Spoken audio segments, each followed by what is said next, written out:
runtii degmadu sidaad u jeedaan waa degmo ballaaran magaalo weyn iyo qabalyaal badan leh bini aadamku kama dhammaado baahi inta uu nool yahay wax badan oo la qabtayna wuu jiraa oo dawladdu qabatay wax badan oo dhimanna wuu jiraa hadda wax dee la qabtay haddii aan dabacno inaan soo koobno lama soo koobi karo hadda waqtigeena inaga ma joogno mar walba bini aadamku wuxuu inta badan u culayska saaraa wuxuu u baahan yahay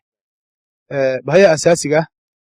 ah wax la qabtayna wuu jiraa wax badan oo dhimanna wuu jiraa marka codsiyadeenna ka degmo ahaan hadda waxaa annaga noogu daran baahida noogu weyn 1 iyo 2 iyo 3 nooc ah waa waddo degmada qabalayaasheedu dhulkan waxay leedahay laaga fara badan wax waddo oo ay leedahay degmadan oo hadduu roob da'o dhibaatooyin fara badan baa ka jira in la isu gudbo umusha la soo qaado waxaad og tihiin oo jira degmadan ka jira gaadiidkeeda ama ambalaasta ama baabuurtii kale ay degmadu lahayd 50% waxaa wax ka soo gaadhaa oo ku waxyeelowdaa waa togaga oo daily maalin walba baahideedu ay taagan tahay aad iyo aad bay u liidataa waa soo martay maan malaynayaa marka degmada horta baahideeda koobaad iyo labaad saddexaad iyo codsiga koobaad aan ka codsanayna dawladda waa waddo wax codsiga labaad wuxuu noqon karaa waxaa jira magaaladu leydna way leedahay alxamdulilah biyana way leedahay laakiin labaduba kuma filla labaduba waxa weeyaan leydkuna kuma filla wuxuu u baahan yahay in la ballaariyo biyuhuna sidoo kale waxay u baahan yihiin in la ballaariyo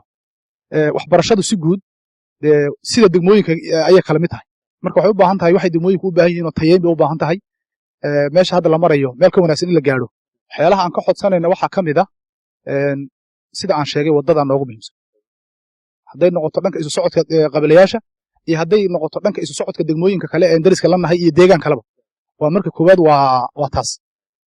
qodobka labaad aan codsanayna waxay tahay dhammaystirka kuliyadda farsamada oo in badan taagan ilaa maantana waa qabyo dadkii ama wax ku baran lahaa ama wixii ay u qaban lahayd bulshada weli waa wax taagan taana waxaan codsanaynaa in la dhammaystiro waxaa kaloon iyadana codsanaynaa waxyaala fara badan waxaa jira dadweynuhu ay qabsadaan oo raase waxay caan ku tahay isku tashiga bulshada waxaa laga qoday degmadan oo ay bulshadu qoteen ilaa 7 ceel oo dhaadheer ceelashaasi waxay u baahan yihiin qaybo badan oo ka mid ah waxay u baahan yihiin wax fara badan qalabayn bay u baahan yihiin in la qalabeeyaan ka codsanaynaa wixii ka dhiman waxay dadku qabsadeen wixii ka dhiman in ay dawladdu ay ka saacido sida qalabaynta baraagaha waxyaala fara badan bay u baahan yihiin taana iyadana waa baahi aan u baahannahay in iyadana maxaa nalaga caawiyo baahidanada kooda horta waa waddo baahida labaadi waa biyahaasoo macnaha matoor yar oo beer lagu waraabiyo ayaa biyaha inuu soo turo loogu talagalay kolka in loo qalabeeyo loo bedelo otomaatig biyaha awood loo soo gaadhsiiya in la yeelo waa qodob loo baahan yahay ta labaad waxaanu nahay darif baanu ku naallaa oo oromiyan daris la nahay mar kasta oo qabalayaasha oromiya yacnihii horumar lagu sameeyo waxaan soo jallaacaynaa deegaankanagii laydhka hadda qabalayaasha ormada laydhka la wada gaadhsanayaa dhammaan qabalayaashuna macnaha laydh iska daaya male isgaadhsiintii way ka go'an tahay in macnaha iyadana naloogu daro isgaadhsiintaa naloo xoojiyo xagga biyahana macnaha dadkan webiga qabalayaal yar baa webiga yacnihii yaa ku nool dadka intiisa keli wuxuu ku nool yahay dhul oomana ah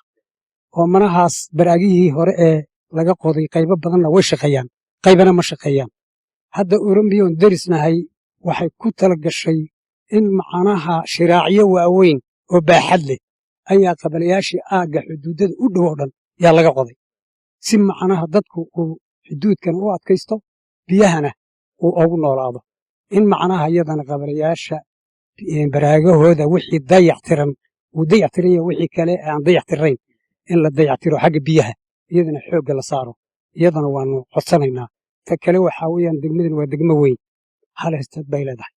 iyadana macnaha qabalayaasha fogfog in elisatar loo sameeyo si macnaha umusha raase loogula soo cararayo ay oga badbaado iyadana waanu codsanaynaa waxa weeye baahidu waa ama biyaha ama caafimaadka ama anteenada ama laydhka weyn run ahaantii qodobka koowaad waxa weeye haddii la yidhaahdo gabal hebel baa halkaa ku umulaysa oo ku nafbaxaysa qabalayaasha dibadda gaarigu caawu ka dhaxaya